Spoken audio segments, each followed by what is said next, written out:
morning and thanks for joining us again on the Gallery TV News on the Air. I am Titilayo Olamide. And first is the news headline. Nigerians are unbreakable, do not hate each other, says Vice President Yemi Osinbajo. Unidentified helicopter shoots passenger boats in rivers. Second dose fate unknown as PDP holds National Caucus meeting. And GOC 8th Division Nigeria Army meets with Zamfara CP on security issues. Plus, solid insurance policy aids Lagos recovery from NSAS losses. And on foreign scene, Denmark to lift all COVID restrictions by September 10th. Anger after UK embassy left Afghan staff detailed in Cuba. And lastly, on sport news, Ronaldo leaving Juventus, coach Allegri confirms. Arsenal youngster Folarin Balogun ends first England under-21 Cup up. And now the news in details. Nigeria unbreakable, do not hate each other, says Vice President Yemi Osinbajo. The Vice President Yemi Osinbajo has said that despite the activities of those with a decisive agenda, Nigeria will prevail over our tribulations due to the resilience, faith, hope, and strength of its people. According to a communique by his spokesman Laolu Akonde, Professor Osinbajo stated this at the National Socio-Cohesion Dialogue organized by the Africa Poly Institute held at the Shehu Musa Yar'Adua Center in Abuja on Thursday. Describing Nigerians as an unbreakable people, the Vice President noted that the country's diversity can be used to drive further economic growth. The former Lagos State Commissioner admits that in many parts of Nigeria there is a feeling of alienation and exclusion. The Vice President explained that Nigerians have the right to stay in any part of the country, stressing that the classification of Nigerians as indigenous and non-indigenous is a form of apartheid and contradicts the declared aspirations towards equality and unity. Osinbajo noted that the fair, swift, and equitable dispensation of justice to address both everyday grievances is essential for fostering social cohesion against linking criminality to an ethnic group and called for cooperation in the fight against security challenges facing the country. Unidentified helicopter shoots passenger boats in rivers. At least one person is reportedly in a critical condition after a yet-to-be-identified helicopter shot at a passenger boat along the Port Harcourt Bonny waterway in Rivers State on Thursday night. According to an eyewitness, said that the wooden boat was ferrying traders and their goods from Port Harcourt to Bonny when it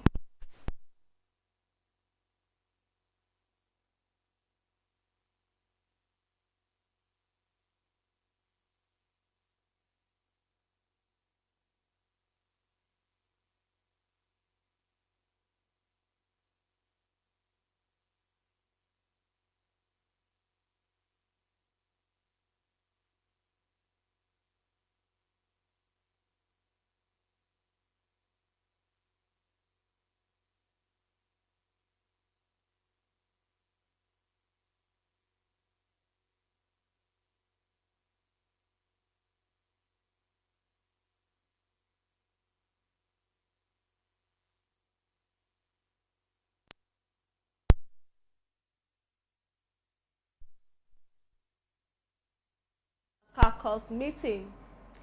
The 40th meeting of the National Caucus of the People's Democratic Party is currently ongoing at the National Secretariat of the party as the fate of Uche Secondos still hangs in the balance after he got a fresh court order reinstating him as national chairman of the party. At the meeting, the acting national chairman, Elder Yemi Akinwumi, announced that he was served with a court order but did not disclose the contents of the letter. But he said the meeting will discuss issues raised in court documents. The chairman of the People's Democratic Party Governors Forum, Aminu Tambuwa, told other caucus members that the government are working together for the benefit of the party and the country. He insists the challenges within the People's Democratic Party are surmountable. Former Vice President Atiku Abubakar is also attending this crucial meeting alongside former Senate President David Mark and Bukola Saraki, state governors, former governors, and lawmakers. Atiku Abubakar assures that deliberations at the caucus meeting will be guided by maturity and intelligence, and is hopeful that the People's Democratic Party will emerge stronger.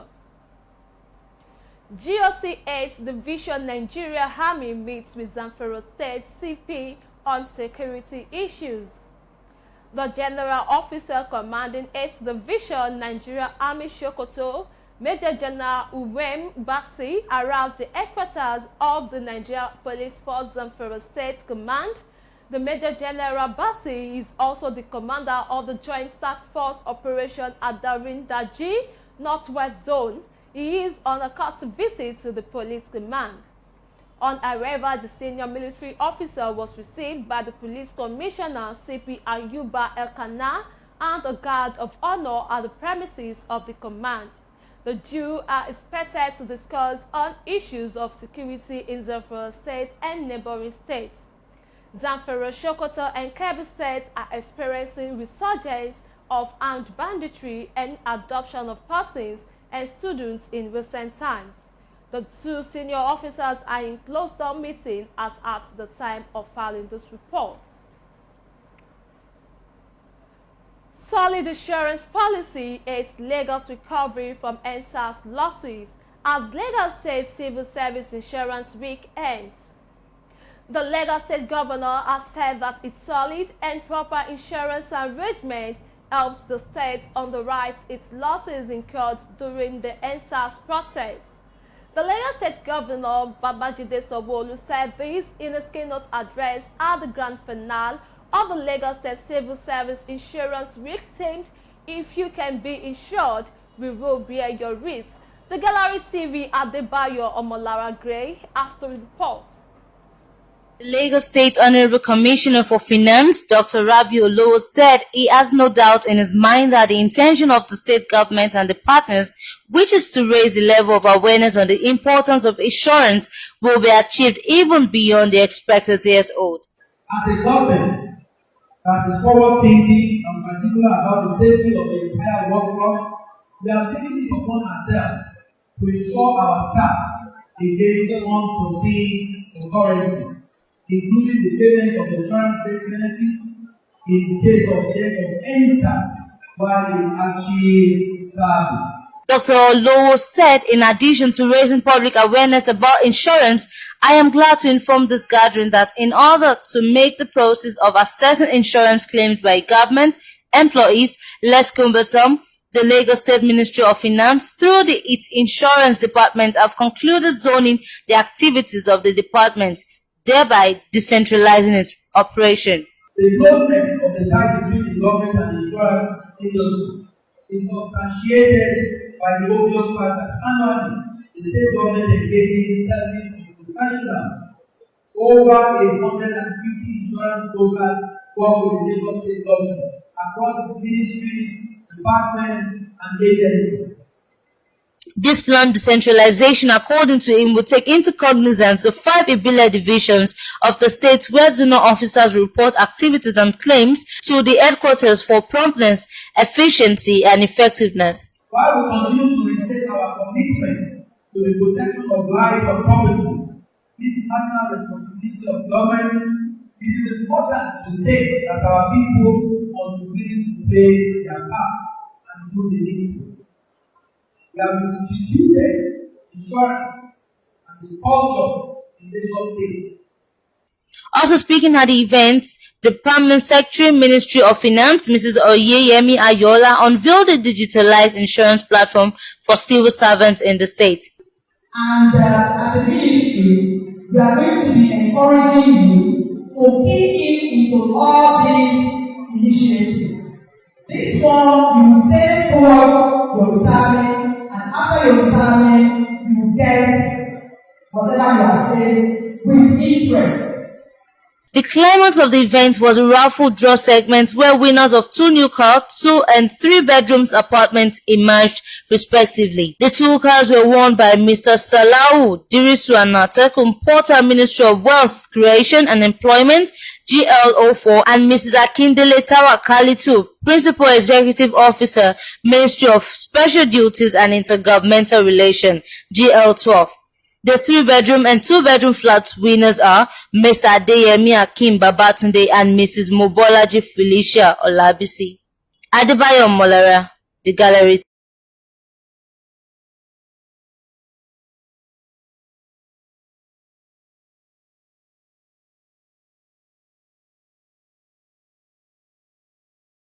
Partners, which is to raise the level of awareness on the importance of insurance, will be achieved even beyond the expected years old. As a government,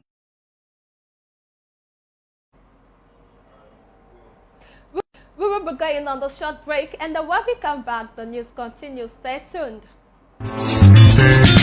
Good news to all Lagos residents, especially owners of landed properties. Payment of land use charge has now been made easy through an online platform known as Lola. Lola is Lagos online assistance platform where payment of land use charge is possible through a WhatsApp-only message on 0815-433-3883. This Lola platform, initiated by the Lagos State Ministry of Finance, will make the payment of land use charge possible anytime, any day, and anywhere without any third-party involvement.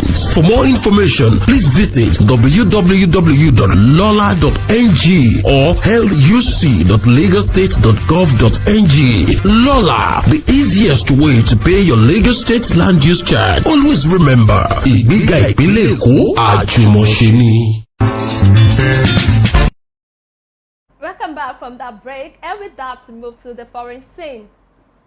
Denmark to lift all COVID restrictions by September 10.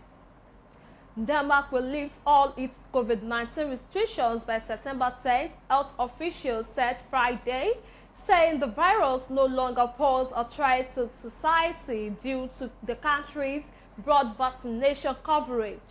More than 70% of Danes are fully vaccinated. However, it stressed that the pandemic is not over and said the government will not hesitate to act quickly if the pandemic once again threatens the essential functioning of the society. Denmark was one of the first countries to introduce a partial lockdown in March 2020, shutting down schools and non-essential businesses and services. It has relaxed and reinforced its measures throughout the pandemic, and in April introduced a corona passport granting others access to businesses like restaurants, cinemas, gyms, and hair salons. The requirements already lifted in some places, such as museums on August 1st, will end in more places on September 4th, though it will still be required to enter nightclubs and other large events until September 10th. Masks have not been mandatory on public transport since August 14th. And still on the foreign scene, anger after UK embassy left Afghan staff's details in Kubra. UK politicians on Friday slammed British diplomats for reportedly leaving Afghan staff's contact details on the ground as they evacuated the Kuba embassy compound. Now guarded by the Taliban, this discovery comes as the UK has acknowledged its horrid evacuation efforts left hundreds of eligible Afghans behind. The Times, in a front-page story by Ventura War correspondent Anthony Lollard, reported that he found unshaded documents revealing contact details of Afghan staff and job applicants while touring the compound patrolled by Taliban fighters. The Times called the numbers and found that some staff were still in Afghanistan and attempting to flee. The paper passed their contact to the UK Foreign Ministry to get them evacuated. UK Defence Secretary Ben Wallace told LBC Studio Station a length of this from the front page report. Tom Tuganda, head of the House of Common Foreign Affairs Select Committee, tweeted that the committee would hold an inquiry into the Times report. It said its reporters passed contact details to senior Foreign Office officials at Kuba Airport who lifted out 3 Afghan staff named in the document and their families after they had been waiting outside the airport unable to access the British health sector. The paper said the fate of at least 2 people who had applied for interpreter jobs was unknown. The Foreign Office responded with a statement saying that during the embassy's evacuation, every effort was made to destroy sensitive materials. The British ambassador to Cuba, Laura Bristow, earlier won praise for staying in the country and setting up an office in Cuba airport with embassy staff to support the evacuation efforts. And on sport news, Ronaldo leaving Juventus, coach Allegri confirms. Cristiano Ronaldo has decided he no longer wants to play for Juventus. Coach Massimiliano Allegri revealed on Friday as rumors of an imminent move to Manchester City gather pace. The Premier League champion City have been widely linked with a move for 5-time Ballon d'Or winner Ronaldo after missing out on England captain Harry Kane. Earlier on Friday, Juve had confirmed that Ronaldo would not train with his teammates, with Sky Sports Italia reporting that the superstar forward arrived at the club's Continental training center in the morning to say goodbye to his teammates before leaving at around 10:45 a.m. local time. Allegri even told reporters that Ronaldo has told him personally that he wanted to stay. According to Daily Gazzetta dello Sport, a deal for superstar Ronaldo to go to City would be completed within the next 24 hours, with the summer transfer window set to close on Tuesday. The fee, however, could be a problem, with the Italian believed to be wanting in the region of 25 million euros. Ronaldo, who has 1 year remaining on his contract, has also been linked with Paris Saint-Germain and a return to Real Madrid. Arsenal youngster Folarin Balogun ends first England under-21 call-up. Arsenal striker Folarin Balogun has been handed a first call-up to the England under-21 squad as new manager Lee Casley named him Maiden Young Lion selection. The England youngster faces Romania in a friendly next month before hosting Kosovo at Stadium MK as they begin their qualifying run for the 2023 European Championship. Balogun is joined in the squad by Arsenal teammates Emile Smith, Rowe White, Tyrese John Jones on loan at Blackpool from the Gunners also ends the first call-up.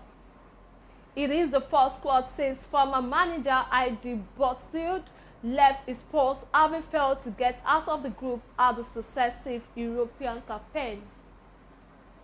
And with this, we've come to the end of the Gallery TV News Bulletin this hour. Don't forget to visit our social media platform on Facebook, Twitter, and Instagram at the Gallery TV, and also visit our website at www.thegallerytv.ng for more news info. I remain Titilayo Olamide. Thanks for watching and do enjoy the rest of the weekend.